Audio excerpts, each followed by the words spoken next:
Amém, queridos? Abra sua Bíblia no livro de Juízes. Vamos dar continuidade na nossa série de mensagens no livro de Juízes.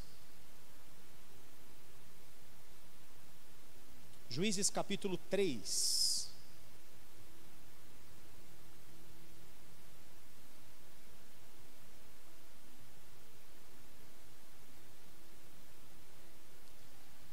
Juízes 3, 31.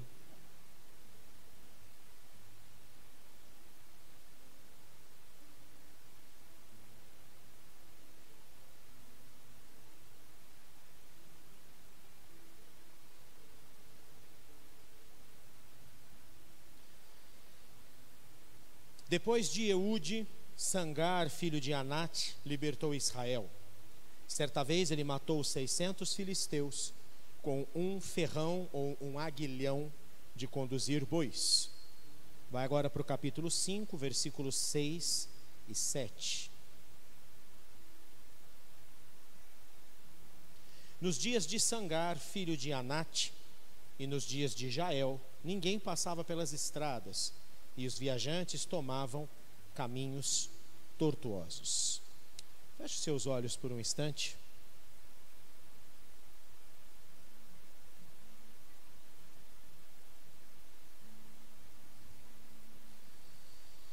Pai, nós te agradecemos pela tua palavra. Obrigado, Senhor, pela tua bondade. Obrigado, Senhor, por tudo que o Senhor tem edificado em nossas vidas. Nós abrimos a nossa mente, o nosso coração ao teu Espírito nesse instante. E pedimos que o Senhor tenha toda a liberdade de falar conosco. Que o teu Espírito Santo mova os nossos corações e que a obra de edificação que o Senhor começou nas nossas vidas se complete. Nós abrimos a nossa mente e o nosso coração ao Senhor, em nome de Jesus. O terceiro juiz do livro de Juízes, nós já falamos o primeiro, Otiniel, o segundo, a semana passada, Eude, e hoje é o terceiro da história de Israel, no período dos juízes. O nome dele é Sangar. E os únicos 2 versículos que nós temos na Bíblia toda sobre este homem são esses 2 que nós lemos nessa noite. Uma das coisas que sempre me chamou a atenção nesta pessoa de Sangar é porque é alguém que a Bíblia não fala quase nada. É alguém que nós temos pouquíssima informação, como nós acabamos de ler. Nós lemos tudo o que a Bíblia fala a respeito de Sangar, o terceiro dos juízes, nesse instante, na nossa leitura para abrir esta mensagem. E antes de entrarmos naquilo que a Bíblia pode nos ensinar a respeito da vida deste terceiro juiz, eu gostaria de lembrá-lo dos ciclos que nós temos aprendido no livro de Juízes. Todos os juízes, são 15 ao todo, e nós estamos agora no terceiro. Eles sempre vivenciaram um período cíclico, sempre um período onde começava com a queda do povo. O povo se voltava aos ídolos, se virava contra Deus. O povo começava a buscar os seus próprios interesses, as suas próprias vontades. O povo simplesmente não é que deixava de servir a Deus. O povo continuava servindo a Deus, mas também servia ao mundo. E dessa maneira você observa que começava o ciclo que aconteceram 15 vezes com o povo de Israel. Dessa maneira se distanciavam de Deus e como consequência do pecado, a Bíblia diz que a consequência do pecado é a morte. E que o pecado abre na minha vida e na tua vida o livre acesso para o diabo fazer o que bem entende em nossa vida. Queridos, se eu e você, antes de mais nada, entendêssemos que existe uma chave, existe uma maneira do diabo ser impedido de nos tocar. Você sabia disso? Existe uma maneira, existe um mecanismo que nos fecha para toda a atuação do diabo, que trava o acesso do diabo na nossa vida. Esse acesso é Jesus Cristo e viver em obediência à palavra de Deus. Agora, o fato é que muitas vezes parece que a gente não entende isso e a gente brinca com coisa séria, como foi a mensagem das 4 da tarde. A gente brinca com as coisas de Deus, a gente brinca e vai levando, como diz no dito popular, vai levando na flauta. A gente vai tomando as nossas decisões. Eu sirvo a Deus, mas eu também tenho as minhas questões. Talvez seja por isso que dos livros do Antigo Testamento, o que mais seja real, a realidade da vida que nós temos, da igreja da atualidade, seja o livro dos Juízes, o período de Juízes. que era um período onde o povo de Israel continuou servindo a Deus, mas também serviam aos ídolos, também serviam à sua própria vontade. E essa, infelizmente, é a marca do povo do século 21, do povo que se diz povo de Deus no século 21. Ama a Deus, mas também ama o mundo. Serve a Deus na sua forma de chamar de servir a Deus, e também gosta do mundo. Acha interessante, bonitas as palavras da Bíblia, acham fortes as palavras da Bíblia e gostam de ouvir de vez em quando uma palavra bíblica, porque elas são bonitas, elas constroem, elas edificam, elas fundamentam alguma coisa, mas também gosta de satisfazer a si mesmo as suas próprias vontades. Por isso que nós nos identificamos tanto com o período de Juízes. Esses ciclos eram exatamente dessa natureza. Eles começavam, se perdiam, se distanciavam do Senhor, e como consequência do pecado, eles eram escravizados por povos vizinhos. Os povos vizinhos os tomavam e eles eram feitos escravos daqueles povos. Hoje, nós não somos feitos escravos. O Brasil já teve o período da escravidão, mas hoje nós não somos feitos escravos. Mas quando você permite e se sujeita em desobediência à palavra do Senhor, eu e você nos tornamos escravos de Satanás e seus demônios. Por isso, quando olhamos para o Antigo Testamento, como o apóstolo Paulo, na sua primeira carta aos Coríntios, nos explica as guerras, as realidades e as situações que nós lemos no Antigo Testamento, servem para nós de ensino das batalhas espirituais que enfrentamos. E Paulo conclui esse pensamento ao dizer que a nossa luta, na verdade, não é contra a carne ou contra sangue, mas contra principados e potestades. Significa que toda vez que você olha as batalhas do Antigo Testamento, os embates corpo a corpo, como nós temos diversos no Antigo Testamento, a palavra de Deus está nos dizendo: essas batalhas não terminaram, esses embates não terminaram, eles são intensificados. Pelo contrário, os inimigos hoje são mais fortes do que aqueles, porque lá o povo de Israel lutava com homens, guerreava com reinos humanos, guerreavam com forças humanas. A batalha contra os filhos de Deus é intensificada com os principados e potestades que se levantam contra a igreja do Senhor Jesus.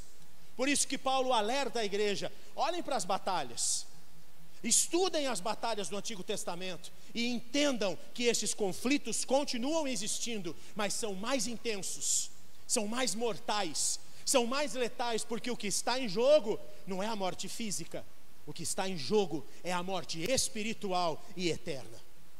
Sendo assim, quando a gente olha para essas batalhas no livro de Juízes, nós somos levados a entender toda essa esfera. E o povo se afastava de Deus, e ao se afastar de Deus, a consequência da sua escolha vinha.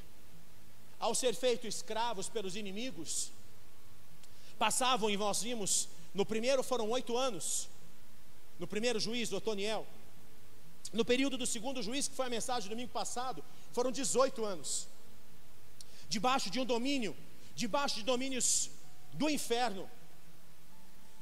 E depois de um período servindo e sendo flagelado pelos impérios das trevas, pelos exércitos inimigos, a Bíblia diz que o povo se arrependia, e ao se arrepender, clamava ao Senhor. E o Senhor, a Bíblia diz no Salmo 32, que o Senhor não resiste a um coração que se quebranta em arrependimento na sua presença. E ao ouvir o coração quebrantado em arrependimento, o Senhor atendia a oração deles e levantava esses juízes, esses homens e mulheres, esses 15 ao todo, que foram levantados por Deus para trazer a liberdade para aquele povo que vivia oprimido. Esse ciclo do livro de Juízes continua, e depois de um período de paz, o Senhor levantou o juiz. Esse juiz guerreava, vencia o inimigo, e vinha um tempo de paz. E depois desse tempo de paz, enquanto aquele juiz estivesse vivo, o povo continuava firme. Aquele juiz morria e o povo se afastava de novo, voltava para os ídolos, voltava para os pecados, voltava a se distanciar de Deus, voltava naquela vida dupla, amando a Deus, mas também amando o mundo, amando as coisas de Deus, mas também amando as coisas do mundo, querendo servir a Deus, mas também tendo uma queda pelas coisas do mundo. E assim o ciclo começava.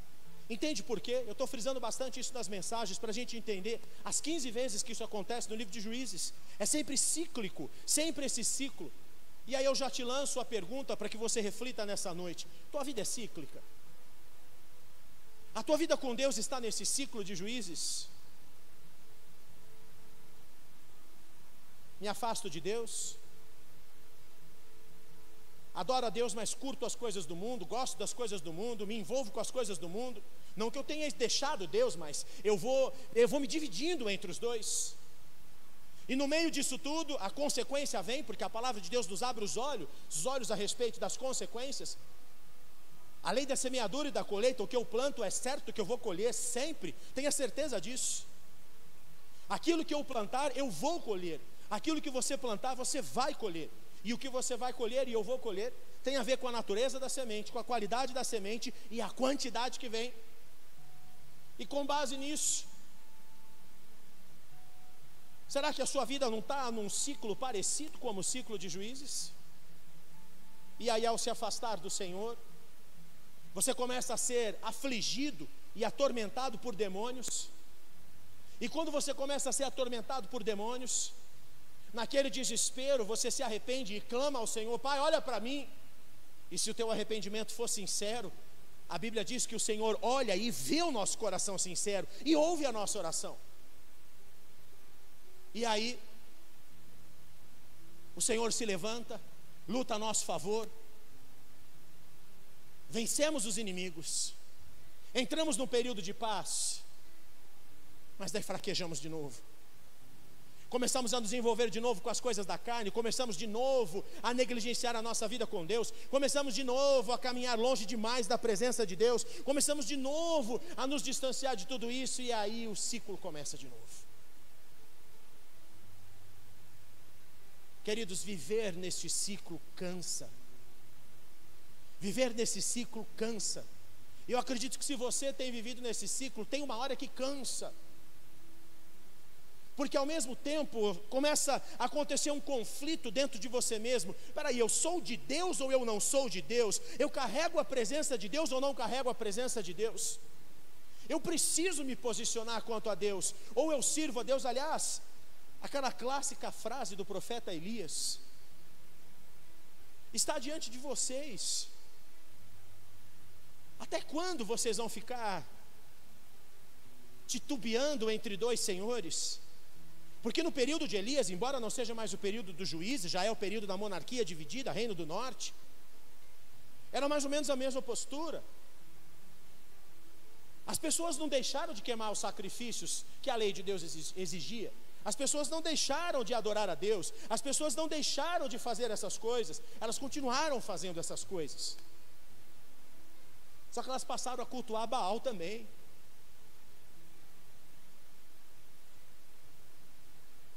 Elas queimavam incenso de manhã para Deus, subia a adoração para Deus de manhã e no final da tarde era para Baal, a mesma pessoa.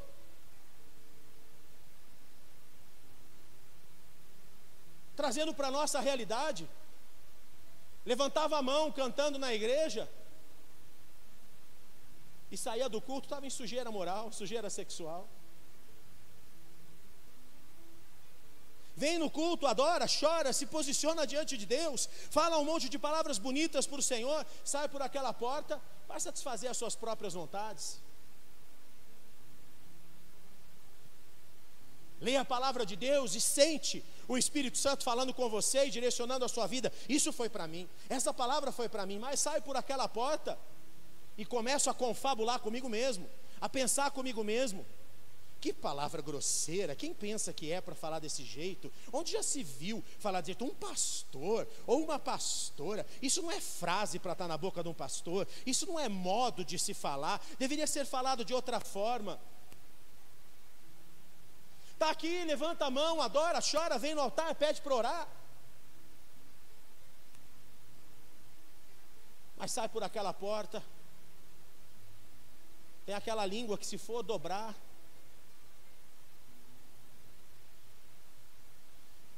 eu acho que deu para entender como era a realidade. O que é queimar incenso no altar do Senhor e o que é queimar incenso no altar de Baal? Deu para você entender? Era isso que o povo fazia, só para a gente trazer para a realidade nossa. Não é que eles deixaram de adorar a Deus, eles continuaram adorando a Deus. Eles sabiam muito bem como adorar a Deus. Eles eram judeus.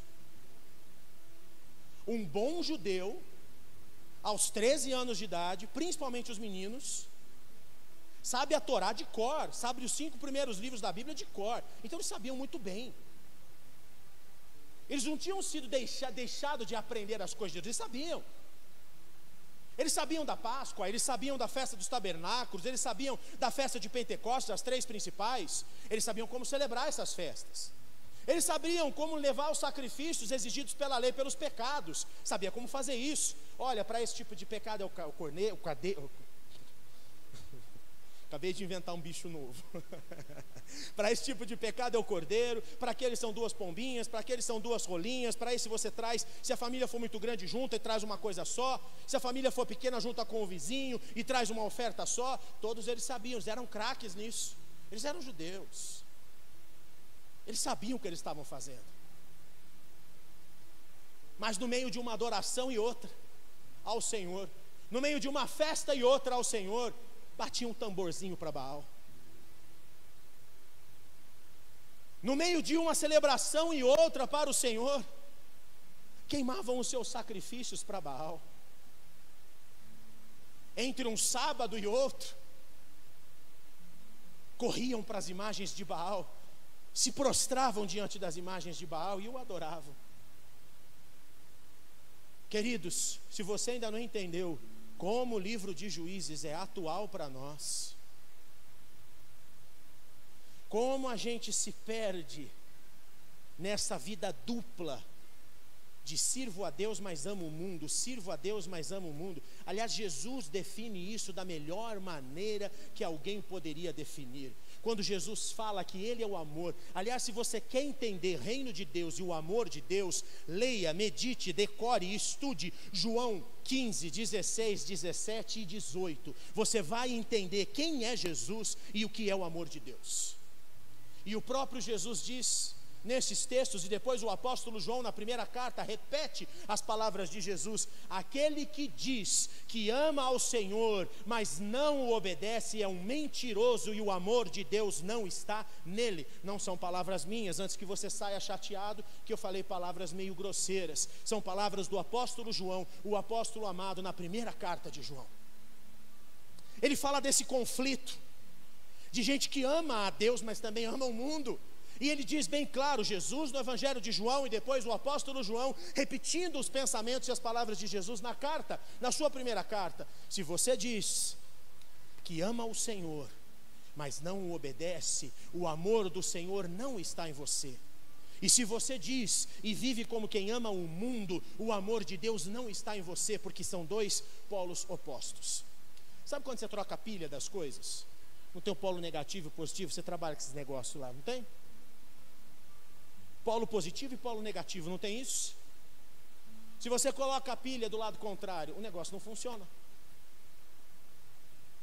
Se você inverter a bateria, a pilha ou o que for, colocar o positivo no negativo, o negativo no positivo, não vai funcionar.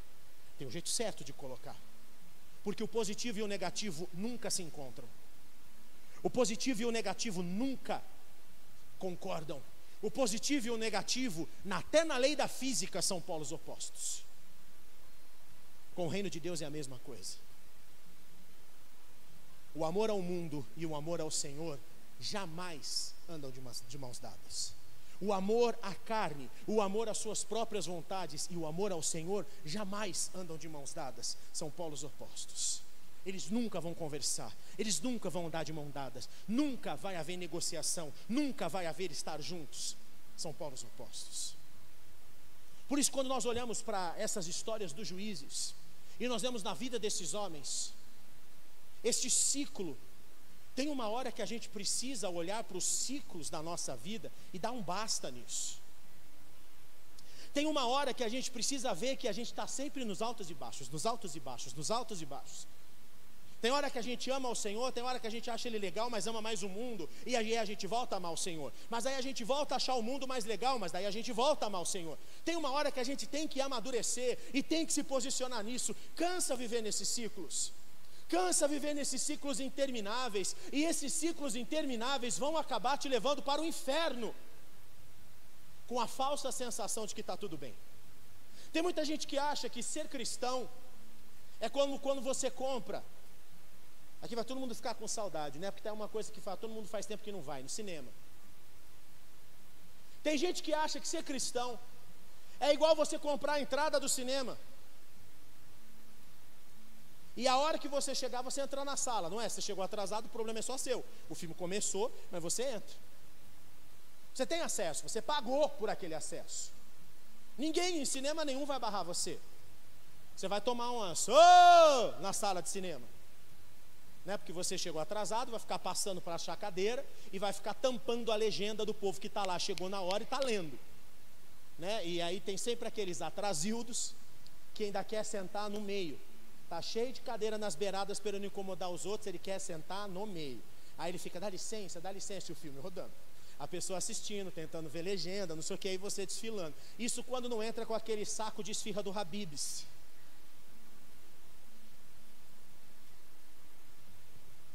Nenhum preconceito com quem gosta de esfirra do Habib's, mas se abre aquele pacote, eu não sei se o inferno sobe ou se a terra desce, mas toma conta do ambiente.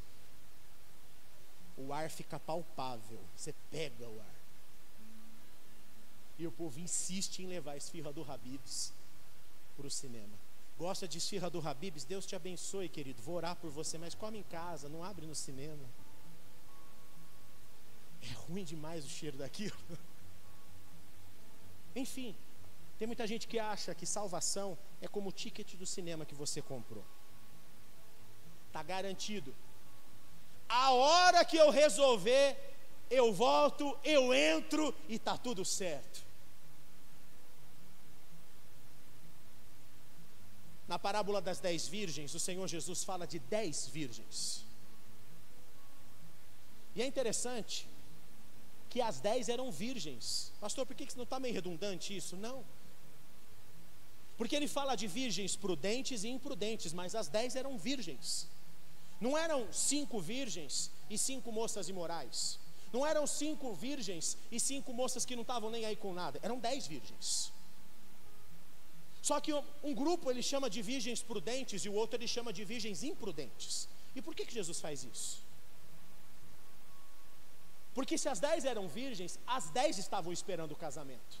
As 10 estavam preparadas para o casamento, ou deveriam estar preparadas para o casamento. Acontece que talvez 5 delas tratassem esse casamento como quem compra o ticket do cinema. Tá certo. A hora que o noivo chegar, você acha que ele vai olhar para mim e vai me deixar de fora? Vai nada. Se por um acaso eu perder a vez, eu vou lá, bato na porta, ele abre e tá tudo certo. E Jesus abre os nossos olhos quando conta que chegou o noivo. E quando elas escutaram o noivo, naquela época elas usavam lâmpadas que eram acesas com óleo incandescente. 5 delas não tinham mais óleo. E a lâmpada delas tinham apagado nas mais densas trevas. E elas em desespero pedem para 5 que tinham óleo. Escuta, me arruma um pouquinho de óleo, porque chegou a hora e eu estou sem. Só que se aquelas 5 prudentes dessem uma pequena porção de óleo para as outras, elas ficavam sem. Porque o que elas tinham estavam queimando a lâmpada, não estava para tirar e dar para outra. As 5 virgens então imprudentes saíram correndo feito loucas para comprar óleo. E no tempo que elas saíram para resolver o problema da imprudência delas, o noivo chegou, levou as prudentes, entrou na festa de casamento, fechou a porta e tchau. Quando as 5 que achavam que o ticket estava garantido vieram correndo, bateram na porta, o noivo as atendeu e disse: nós viemos para o casamento, nós estávamos sem óleo, a gente só foi providenciar. E sabe o que Jesus disse que aquele homem respondeu nesta parábola? Se vocês de fato fossem alguém que estivesse aguardando o noivo, vocês estariam preparadas. O fato de não estarem preparadas é a prova de que vocês não estavam aguardando o casamento. Essa é a prova. Relacionamento com Deus é mais do que falar, relacionamento com Deus é viver. E a parábola das 10 virgens nos ensina isso. Quando nós olhamos para este ciclo, eu queria te desafiar nisso, querido. De uma vez por todas, dá um basta nos ciclos da sua vida. Dá um basta nesses ciclos de distanciamento. Quando nós olhamos para um homem como Sangar, com um pouquíssimo de informação que a Bíblia nos traz a respeito dele, eu me assustei ao estudar a vida desse homem. Porque a Bíblia traz algumas informações, são 2 únicos textos na Bíblia toda que falam sobre ele. O versículo 31 do capítulo 3 e o versículo 6 do capítulo 5. É só o que nós temos informação de Sangar na Bíblia. A primeira informação que me chamou a atenção é que o nome dele era da Mesopotâmia. Sangar não é um nome hebraico. Sangar é um nome urita. Os uritas eram naturais da Mesopotâmia. Era um povo distante de Israel. Essa foi a primeira coisa que me chamou a atenção. E talvez você pergunte, por quê? Ora, por quê? Porque nós estamos falando do povo de Israel e nós estamos falando de Deus levantar um homem gentil para representar o povo de Israel. Já é a primeira coisa que me impactou ao olhar para a história desse homem. O povo de Israel estava em cativeiro e Deus encontra no coração de um gentil. Sangar era urita, era da Mesopotâmia. O nome dele não era de Israel. Ele não era de Israel.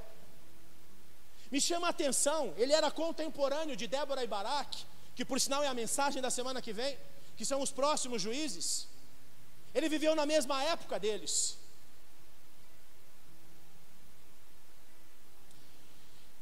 Me chama a atenção que o nome Sangar significa espada.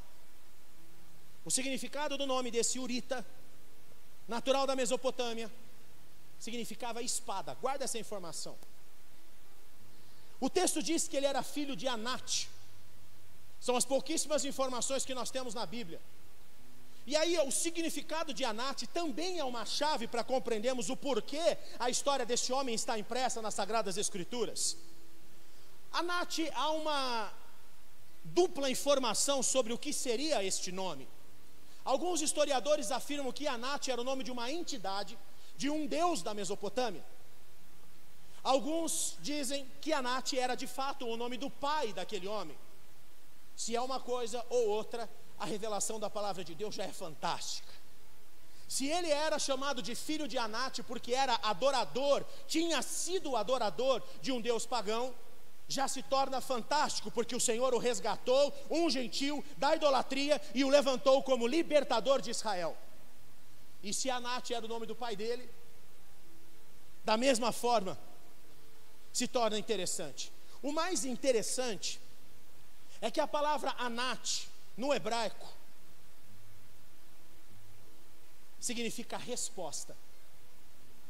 Então, recapitulando, Sangar significa espada. Anate significa resposta. Nós já temos 2 palavras, espada e resposta. O longo e extenso texto que nos conta a história de Sangar, que lemos nessa noite, ainda diz que numa determinada situação, ele se levantou como juiz, Deus o levantou como juiz para batalhar contra os filisteus. Os filisteus, em toda a história do Antigo Testamento, foram os piores inimigos de Israel, o pior. Só para você lembrar, Saul enfrentou os filisteus e foram os filisteus que mataram Saul. Golias era dos filisteus, o gigante que Davi venceu.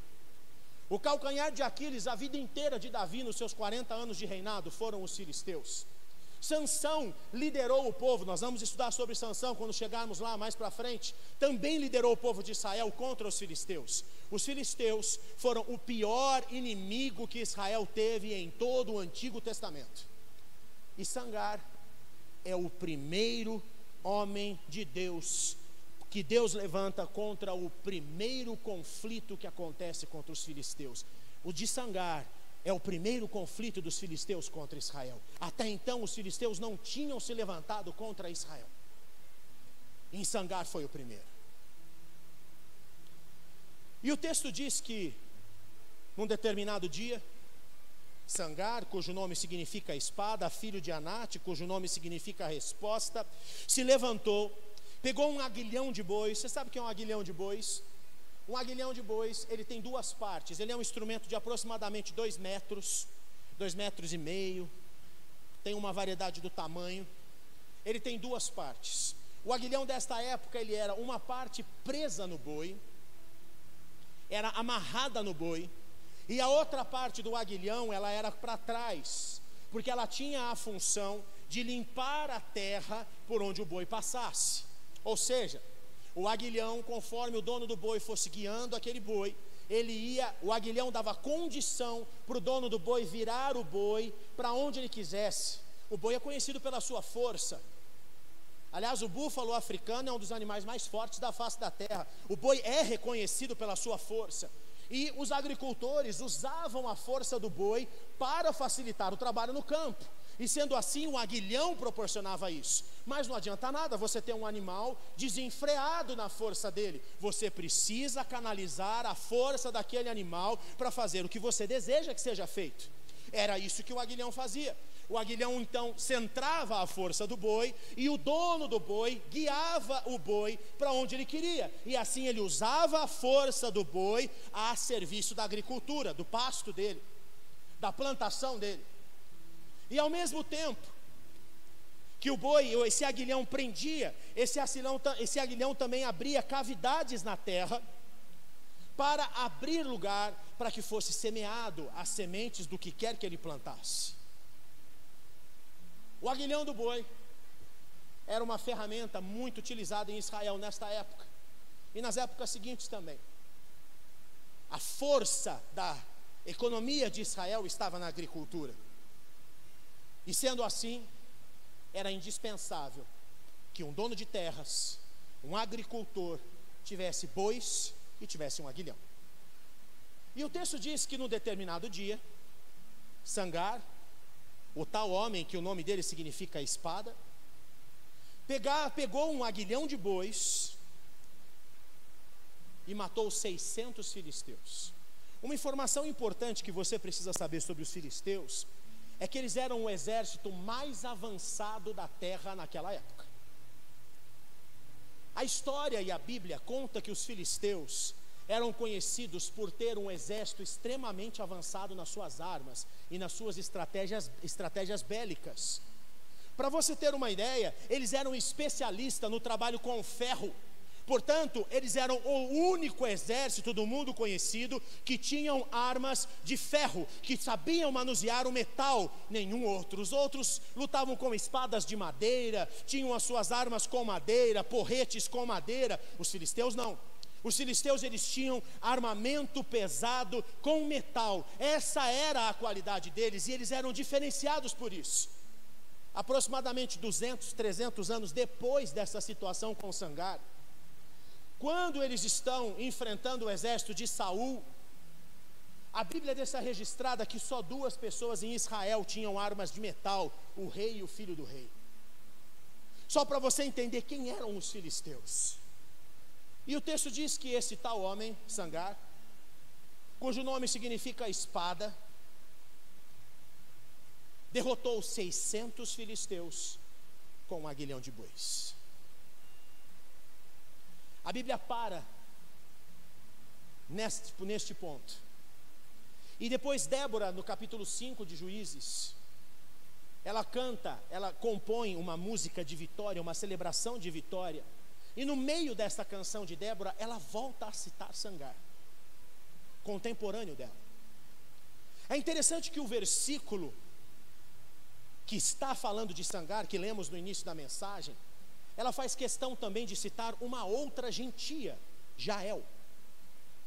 Ela coloca no mesmo versículo Sangar e Jael. Eu não vou entrar em muitos detalhes sobre Jael, porque é a mensagem de domingo que vem. Mas Jael, só para você lembrar rapidamente, foi aquela mulher que o rei Císera, o comandante Císera, havia fugido da batalha. E quando ele estava fugindo da batalha, na época de Débora e Baraque, que é o assunto da semana que vem, ele entra fugido na tenda de Jael para se esconder. E quando ele entra para se esconder naquela tenda, ela lhe dá leite morno para que ele tome, porque o leite morno é conhecido, quem aqui é mãe sabe, né? É conhecido para acalmar a criança, quando a criança está muito agitada, taca-lhe leite morno que a criança fica calminha. Naquela época eles faziam isso também, e ela dá leite morno para aquele homem dormir, e ele, cansado da batalha, toma o leite e adormece. Jael pega a estaca que prendia a tenda no chão, eles moravam em tendas, Uma estaca de prender a tenda no chão é uma estaca de aproximadamente perto de 40 a 50 centímetros. É um baita de um prego. Ela pega essa estaca enquanto aquele comandante dormia e crava na testa, na fronte dele, enquanto ele estava dormindo. E aqui você vê Débora celebrando esta vitória, citando Jael e Sangar.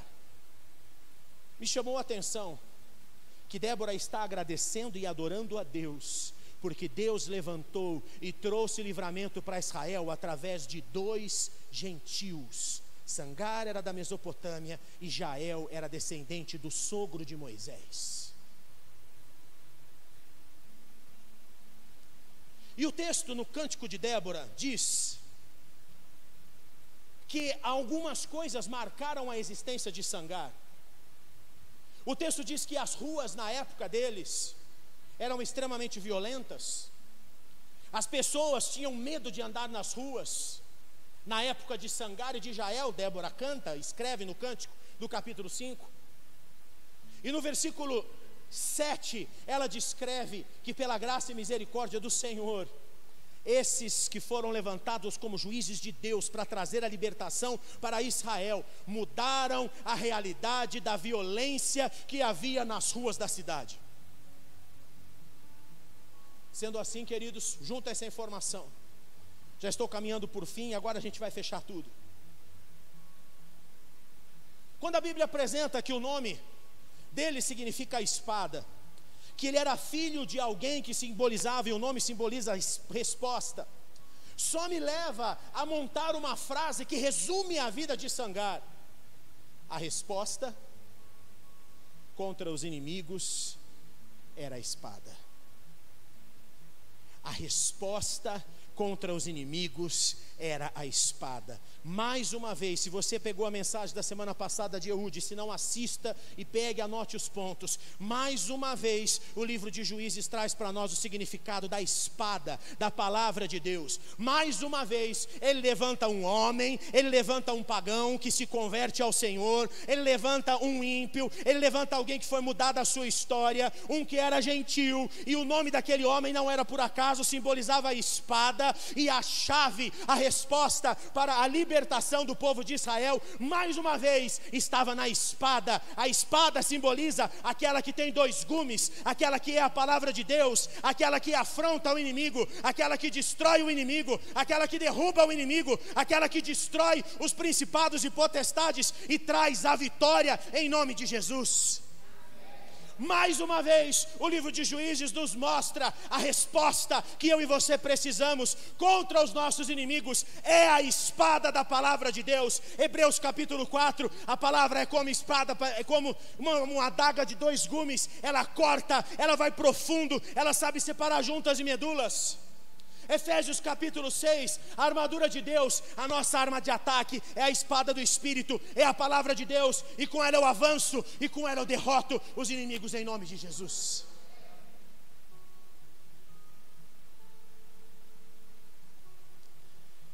Algumas lições que nós aprendemos com Sangar para a gente encerrar. Primeiro, está aí um homem que não se conformou com a realidade. Débora faz do seu cântico. Na época de Sangar e de Jael, as ruas eram terrivelmente violentas, e as pessoas não tinham paz para andar pelas ruas. Lições que nós aprendemos com Sangar. Um homem de Deus, um profeta de Deus, não se conforma com a realidade em que vive, não se conforma com a realidade de pecado ao seu redor, não se conforma com as situações que têm levado as pessoas à morte e à destruição. Um profeta de Deus age como Sangar, se levanta e muda a história, ele muda, ele transforma a história, porque onde ele anda, a atmosfera da presença do Espírito Santo na vida dele, traz a realidade de onde ele passa. Segunda lição que nós aprendemos com Sangar: recursos limitados não são desculpa para não fazer o que Deus manda você fazer. Aquele homem enfrentava o maior exército da época, os filisteus. E aliás, se você gosta de pesquisar a história, pesquise sobre os filisteus. Você vai ficar pasmo de ver. as estruturas e estratégias bélicas que eles tinham, para uma época que nós estamos falando de aproximadamente 1.400 anos antes de Cristo.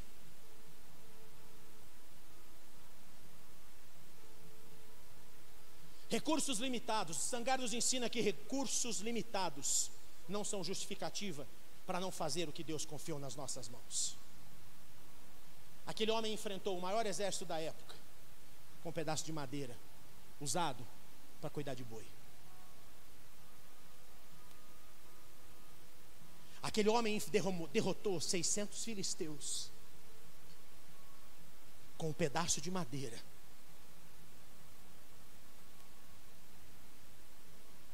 Ele derrotou 600 soldados armados até os dentes com um pedaço de madeira. Quais são as desculpas que você apresenta para o Senhor? Recursos limitados. E recurso aqui, querido, fala de tudo que você pode chamar de recurso: dons, talentos, bens, dinheiro, tempo, tudo. Recursos limitados não são justificativa para você não fazer aquilo que Deus tem colocado e tem falado para você fazer. Terceira coisa que nós aprendemos com Sangar: está aí outro improvável, gentil. Sangar tinha uma origem comprometedora, mas um coração sincero.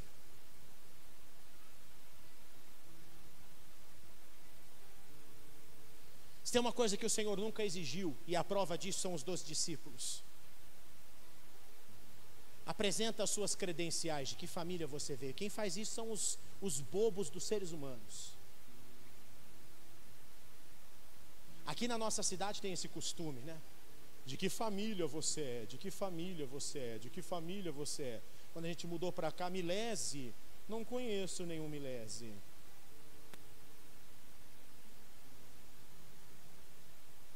E a minha resposta foi: prazer, acabou de conhecer.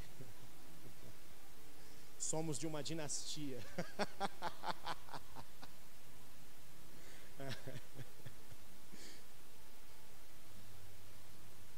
Deus não se impressiona com os nossos ancestrais, com a herança do nome ou qualquer outra herança. Deus se comove com corações sinceros e muda gente que era de origem questionável, e muda e os transforma em príncipes no reino de Deus. Porque a autoridade no reino de Deus, ela não está relacionada com quem foi teu pai ou quem foi a tua mãe. A autoridade no reino dos céus está relacionada com o teu coração sincero diante dele, e o quanto você tem desespero pela paternidade de Deus na tua vida. Sangar nos ensina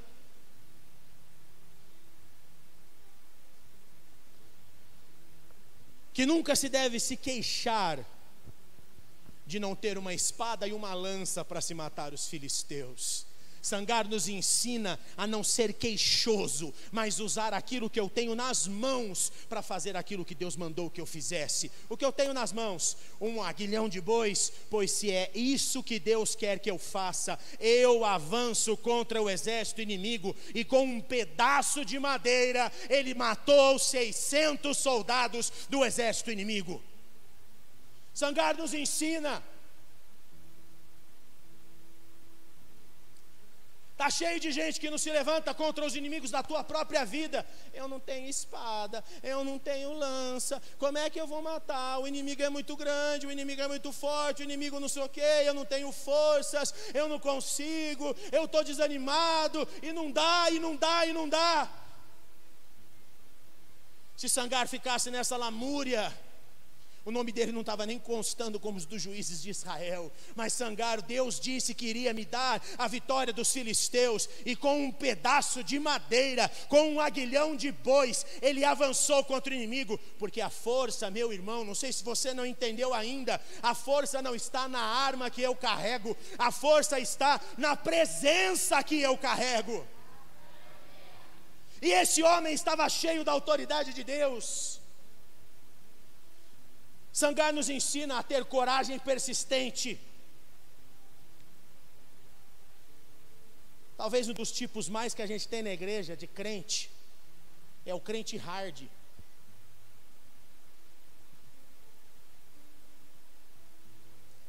Só para você sentir o drama. A pessoa sempre acha que ela é vítima de tudo, de tudo, de tudo. A pessoa faz inscrição, se compromete a estar num culto, não aparece, tomou cadeira de outra pessoa que queria vir, e ai de mim ou da pastora se falar alguma coisa. Tem uma meia dúzia aí que vão entrar agora no molde mimimi. Tem uma meia dúzia que eu já sei, é certeza, vai ficar agora um mês no mi.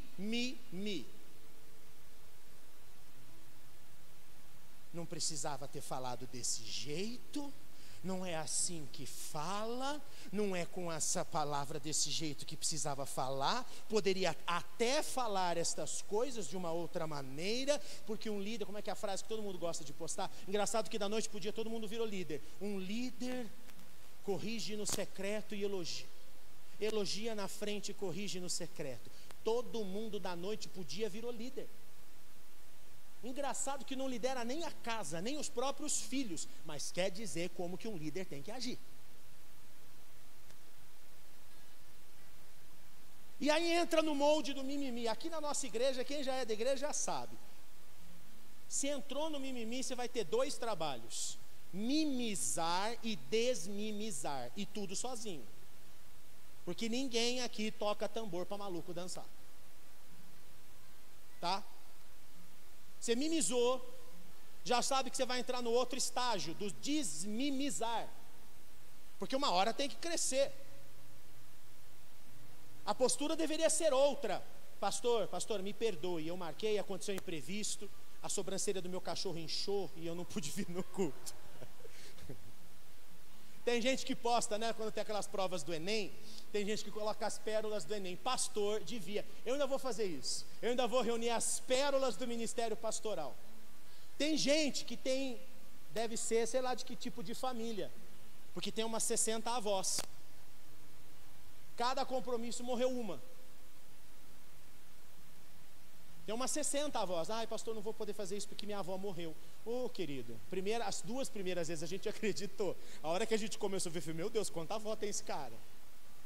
Qual a quantidade de vô e vó que tem isso aí? E aí vai. Sangar nos ensina o que é coragem e persistência, o que é maturidade. Uma hora você tem que deixar de ser moleque. Uma hora você tem que amadurecer. Uma hora você tem que se portar como homem, enfrentar as coisas. E aqui quando a gente fala de homem, a nossa igreja não é esquerdista, que tem que falar homens e mulheres. Quando a Bíblia fala de homem, ela está falando de raça, ela está falando de gente. Em Adão estão todos, homens e mulheres. Esse nicho esquerdista que você tem que falar irmãos e irmãs, pastor e pastora, irmã. Não, aqui não. Quando a Bíblia fala de homens, ela está falando da raça, não está falando do sexo, se é masculino ou feminino. Uma hora tem que crescer, uma hora tem que se posicionar, uma hora tem que deixar as meninices. Sangar nos ensina, só cumprimos o propósito eterno de Deus em nossa vida quando a gente tem coragem persistente. Nem que seja para matar 600 soldados com um aguilhão de boi. Se Deus está comigo, eu vou, porque eu amadureci, nele eu amadureci. Sangar nos ensina a ter firmeza contra o inimigo. Com o diabo, com o inimigo, você não fica flertando, querido. Não tem conversa. Com o pecado você não conversa, com o inimigo você não dialoga. Com o inimigo você não senta. Ei, senta aqui um pouquinho, vamos trocar uma ideia. Nem tão céu, nem tão inferno, vamos ficar no meio do caminho. Tem muita gente que não tem a casa inteira ainda prostrada nos pés do Senhor, porque faz isso. Ó, vamos chegar no meio termo. Você quer nada de Deus, eu quero tudo de Deus. Então vamos chegar no meio termo. Nem nada de Deus, mas também nem esse exagero de Deus. Então eu vou ceder um pouco e você cede um pouco. A gente chega no meio do caminho, assim a paz reina no lar. Desde quando tolerância com o diabo Desde quando tolerância com afronta a Deus pode promover alguma paz? Se paz é um dos atributos de Deus e só Ele é a verdadeira paz. Sangar nos ensina a tratar as coisas erradas com firmeza. Na minha casa não tem espaço, no meu território não tem espaço. E eu não sei se você já percebeu, talvez a maior decepção das nossas vidas seja quando a gente sai da adolescência e percebe que a gente não vai mudar o mundo coisa nenhuma. Que todo adolescente passa por isso. Desculpa os adolescentes que estão aqui se eu já estou estourando o balão de vocês. Mas todo mundo aqui que já foi adolescente, não é? Vou mudar o mundo. Os meus pais são retrógrados, eu vou mudar o mundo. Eu sou cheio de ideias. As minhas ideias são boas, são mirabolantes, eu vou revolucionar. Aí quando você vai chegando na idade adulta, você vê que você só pode revolucionar a sua própria vida. E que o que Deus espera de você é que você revolucione a sua vida. Ele não pediu para você revolucionar a vida dos outros. Ele quer que você seja um revolucionário na tua vida, porque daí a revolução de Cristo na tua vida alcança os outros. Sem papo furado, sem palavra, sem monte de blá blá blá, mas com vida. Sangar nos ensina a ser pessoas de coragem inabalável. Inabalável. Fala para mim se tem outro nome para você falar para um homem desse. Gentil. Os gentios nunca foram vistos com bons olhos por Israel. Nunca. Um gentil.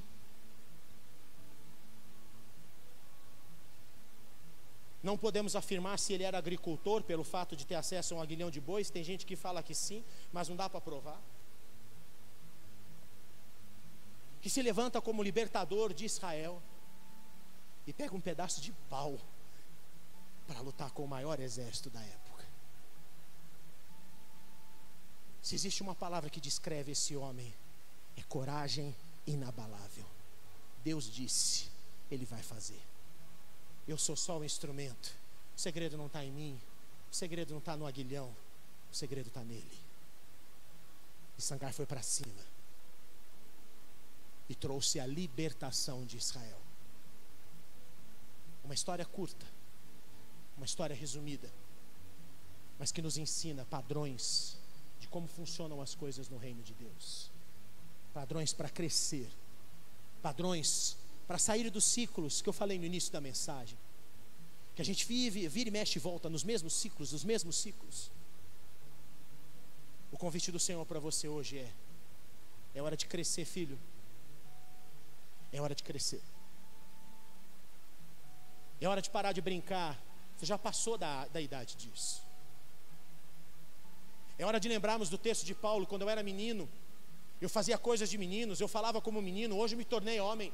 Então as minhas posturas se tornaram como homens. As minhas posturas precisam ser maduras. A minha palavra precisa ser sim, sim e não, não. As minhas posturas com o reino das trevas precisam ser firmes. Eu preciso assumir, ou eu sou de Cristo, ou eu adoro Baal, como Elias perguntou ao povo. A vida é tão curta. E eu não estou falando de curta aqui no sentido de tempo, porque a gente não tem nem a informação de quantos anos Sangar viveu, mas uma história contada de uma maneira tão curta, tão resumida.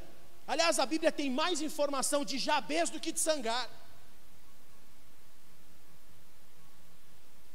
Nos ensina tantos princípios do reino de Deus. Feche os seus olhos.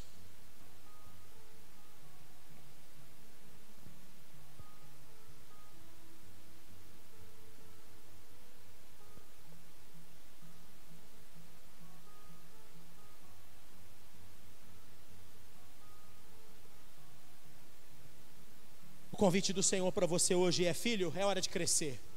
É tempo de crescer.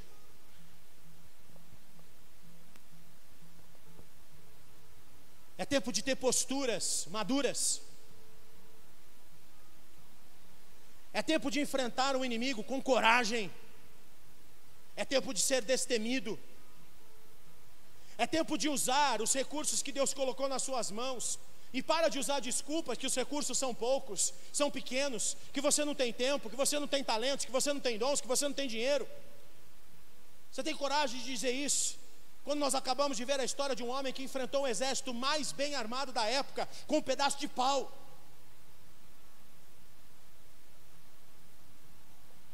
A palavra do Senhor para mim e para você hoje é: vamos crescer. É tempo de crescer. É tempo de amadurecer. É tempo de subir um degrau. É tempo de deixar as meninices. Passou o tempo da molecagem. A igreja de Cristo do século 21 precisa ser uma igreja madura, uma igreja com uma fé estruturada, uma igreja forte, uma igreja que sabe, tem consciência do que, para que veio, qual é a sua missão, uma igreja que sabe que aqui não é o seu território, que está de passagem, uma igreja que sabe que um dia chegará em casa, o céu é a casa. É tempo de crescer, é hora de crescer. Se você cansou das suas meninices, se você cansou dos seus mimimis, dos seus milindres, se você cansou da sua infantilidade, e hoje você atende ao convite do Senhor quando diz: filho, é hora de crescer, e você diz: pai, eu quero crescer, me ajuda, se coloque em pé no seu lugar. Pai, eu quero crescer, me ajuda, eu cansei das minhas meninices, cansei das minhas inconstâncias.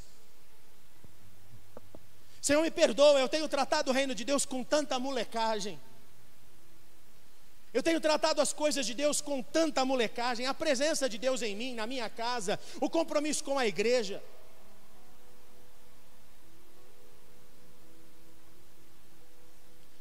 A seriedade com o Senhor. Pai, eu amo o Senhor, mas o Senhor sabe que eu tenho amado mais o mundo do que o Senhor, tenho amado mais a mim mesmo do que o Senhor. Se hoje você diz para Ele, você que está em pé, você que está acompanhando da sua casa, também faça essa oração daí, abra o seu coração daí. Se você está em pé, diga: Senhor, eu cansei. Se não é sincero, pode sentar, ninguém vai te olhar torto, ninguém vai te recriminar. Mas se você está em pé, diga para Ele: Pai, eu cansei das minhas meninices, eu cansei da minha infantilidade, eu cansei, Senhor, das minhas inconstâncias, me ajuda, Senhor, eu preciso crescer.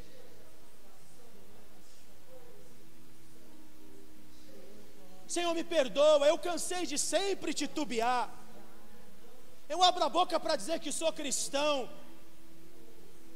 mas eu cheiro mais adoração a Baal do que outra coisa. Eu convido você a abrir a sua boca, querido, ora você, fala você com Ele, se isso realmente te incomodou hoje, se essa meninice te incomodou realmente, fala para Ele: Pai, eu cansei da meninice, eu cansei da minha inconstância, eu quero hoje dar um passo definitivo na minha comunhão com o Senhor, uma decisão firme.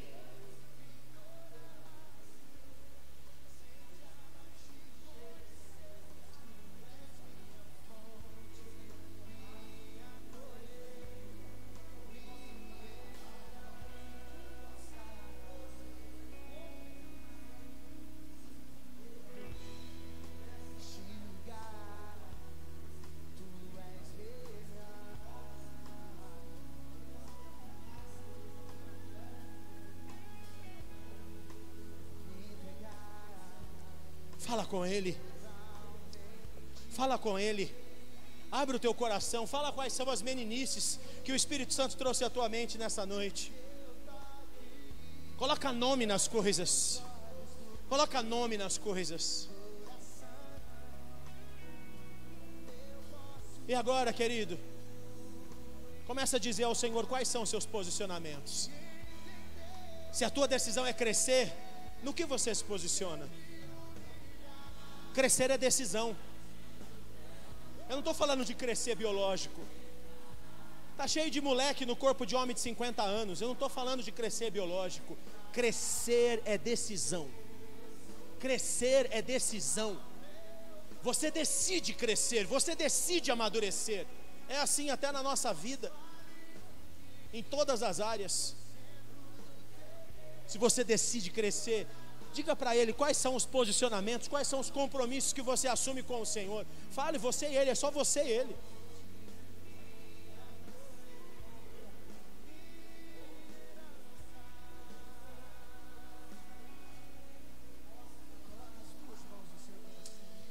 Pai, obrigado, Senhor, por nessa noite nos chamar ao amadurecimento.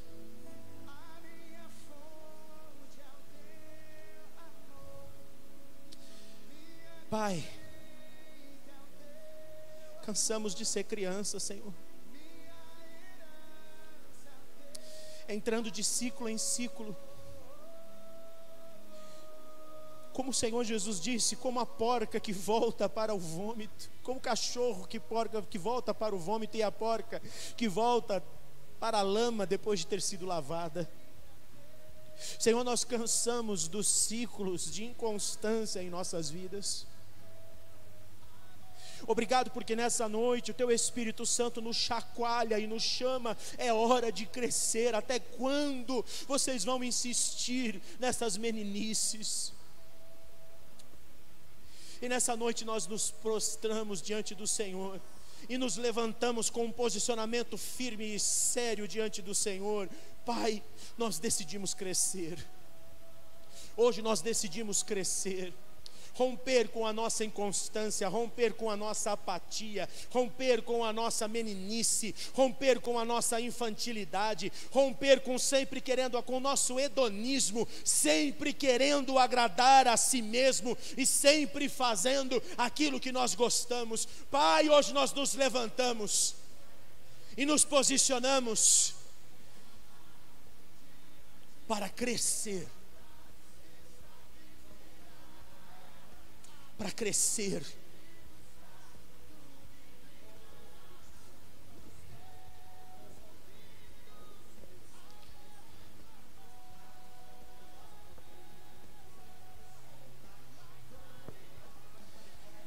Ajuda-nos.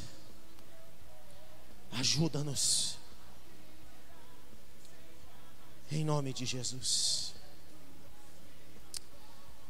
Pai, abençoa o Teu povo. Leva na Tua paz, guardando, protegendo, escondendo, livrando do perigo, livrando dos ataques.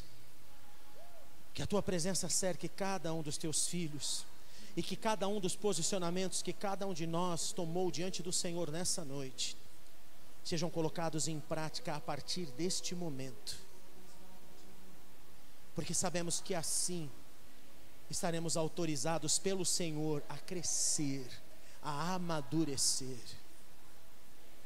Que o amor de Deus, o nosso Pai, que a graça do nosso Senhor e Salvador Jesus Cristo e as consolações do Espírito Santo seja com você e com os da sua casa, em nome de Jesus. Amém, queridos. Deus te abençoe. E antes de você ir embora, você também que está na sua casa, só te digo uma coisa: os posicionamentos que você faz diante de Deus, não faça voto de tolo. Cumpra o que você falou diante do Senhor. Posicione-se e você vai se surpreender, porque você vai começar a crescer em nome de Jesus. Deus te abençoe. Vai na paz. Deus abençoe você também que nos acompanhou da sua casa. Fiquem na paz.